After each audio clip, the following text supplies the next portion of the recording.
पैसे की भुगतान मांग करने वाले लोगों के साथ भी दिल्ली पुलिस को लगा दिया जाता है। और दिल्ली पुलिस हम तमाम साथियों को गिरफ्तार करने की कोशिश करती है और अंततः दिल्ली की पुलिस हमको गिरफ्तार करके जेल के सलाखों के पीछे भेजने का कोशिश, उनको जेल के सलाखों के पीछे नहीं भेज पाई। जिन लोगों के ऊपर 3000 से ज़्यादा गंभीर आपराधिक मुकदमे हैं, रेड कार्ड नोटिस है और तमाम लोगों के जान के हत्यारे हैं सहारा से जुड़े प्रबंधन के लोग, आज वो उनको क्लीन चिट देने के लिए देश की सरकार में बैठे गृह मंत्री साजिश कर रहे हैं और वो अडानी ग्रुप को ले जाकर के उनको पीछे के रास्ते से सुप्रीम कोर्ट से क्लीन चिट दिलाना चाहते हैं। इसी का विरोध करने ऑल इंडिया जन आंदोलन संघर्ष न्याय मोर्चा आई थी और रामलीला मैदान से पैदल मार्च सुप्रीम कोर्ट तक राष्ट्रगान करने के लिए। इनको राष्ट्रगान भी नहीं पसंद है, मतलब देश की सरकार को राष्ट्रगान पसंद नहीं है। ये तालिबानी सरकार को बैठा करके अपने घर बिरयानी खिला सकते हैं, लेकिन ये देश के सहारा के पीड़ित निवेशकों से पक्ष नहीं सुन सकते, क्योंकि इन लोगों को राजनीति करनी है। कभी हिंदू के नाम पे, कभी मुसलमान के। क्यों जा रहे हैं भाई? आप भी तो हमारे ही परिवार के गिरफ्तार करके ले चल रहे हैं। दिल्ली पुलिस को नहीं कहेगी भारत की सरकार, आप उन्हीं का काम कर रहे हैं। तो आप खड़े होइए, बैठ जाइए, कोई दिक्कत नहीं है, आपको कुछ होगा नहीं, कुछ होगा नहीं, आपको घबराइए मत। हम ही लोगों को होगा, वर्दी आपकी नहीं उतरेगी।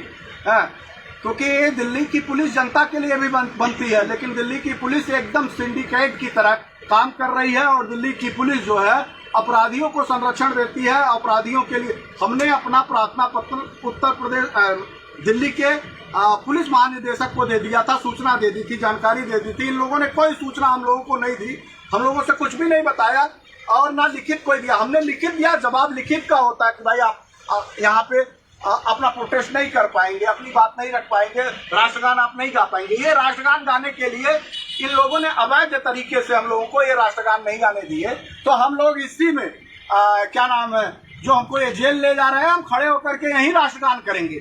हम यहीं से अपनी भारत की सरकार से और भारत माननीय सुप्रीम कोर्ट से राष्ट्रगान करके बताएंगे आप राष्ट्रद्रोही तुम हो सकते हो, राष्ट्रद्रोही इस देश के लोग नहीं हो सकते। इस देश के तमाम संपत्तियों पर अधिकार राष्ट्र के इन प्रमुख लोगों का नहीं हो सकता, देश भर के लोगों का।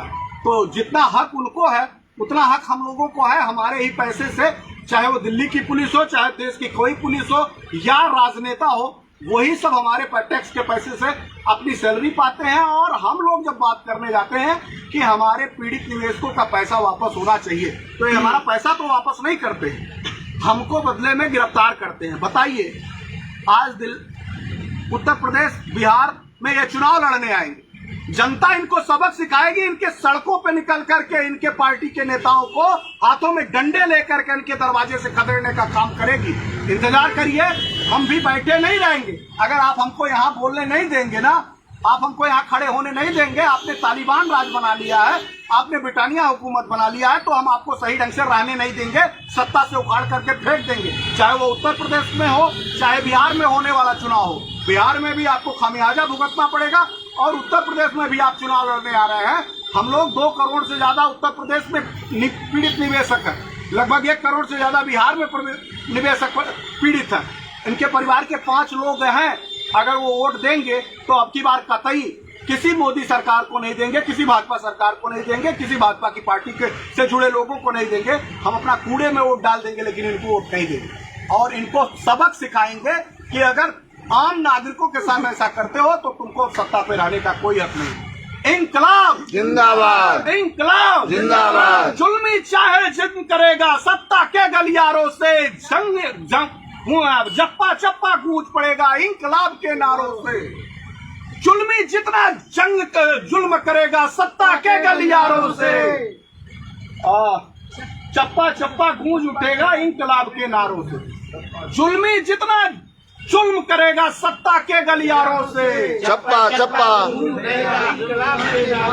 जुल्मी जितना जुल्म करेगा सत्ता के गलियारों से, चप्पा गूंज उठेगा इंकलाब के नारों से। जोर से लगाइए, इंकलाबी कम ही रहते हैं।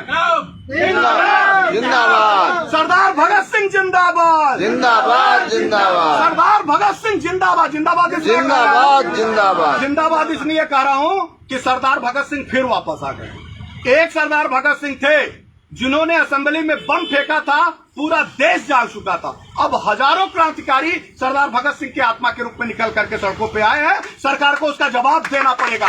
सरकार को अब यह साबित करना पड़ेगा कि भ्रष्टाचारियों के साथ रहना होगा कि देश के निवेशकों के साथ रहना होगा, भ्रष्टाचारियों के साथ रहना होगा कि वो पूंजीपतियों के साथ रहना होगा, अपराधियों के साथ रहना होगा।